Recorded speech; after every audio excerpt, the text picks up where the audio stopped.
পান কার্ডের PDF file open করার সাথে সাথে এখানে একটি কোয়েশ্চন মার্ক চলে এসেছে। এখানে আমি দুইটি পান কার্ড রেখেছি। এখানে দেখতে পাচ্ছেন একটি PAN card already signature validate হয়ে গেছে, এখানে দেখতে পাচ্ছেন গ্রিন টিক এসে গেছে। কিন্তু আরও একটি পান কার্ড এখানে আমি ওপেন করেছি আপনাদেরকে বোঝানোর জন্য। এখানে দেখতে পাচ্ছেন কোয়েশ্চন মার্ক।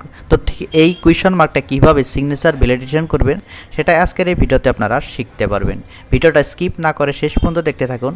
আপনারা ইজিলি সেই স্টেপগুলো আপনারা শিখলে ইজিলি আপনারা নিজে এই কোয়েশ্চন মার্কটা গ্রিন টিকে পরিবর্তন করতে পারবেন। কিভাবে করবেন আমি আপনাদেরকে দেখিয়ে দিচ্ছি।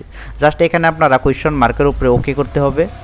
ওকে করে দেওয়ার পরে এখানে দেখতে পাচ্ছেন সিগনেচার প্রপার্টিস, এখানে ওকে করে দিবেন।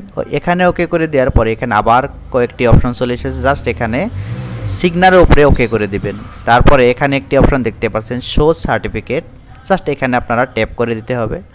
সেখানে ট্যাপ করে দেওয়ার সাথে সাথে আবারও কয়েকটি অপশন চলে এসেছে, এখানে জাস্ট ট্রাস্টের উপরে ওকে করে দিয়ে এখানে এডেড টু ট্রাস্ট আইডেন্টিটি এখানে ওকে করে দিয়ে জাস্ট ওকে করে দিবেন। ওকে করে দেওয়ার পরে এখানে সার্টিফাইড ডকুমেন্টসের উপর ওকে করে দিয়ে ডাইনামিক কন্টেন্টের উপর ওকে করে দিয়ে জাস্ট আপনারা ওকে করে দিবেন।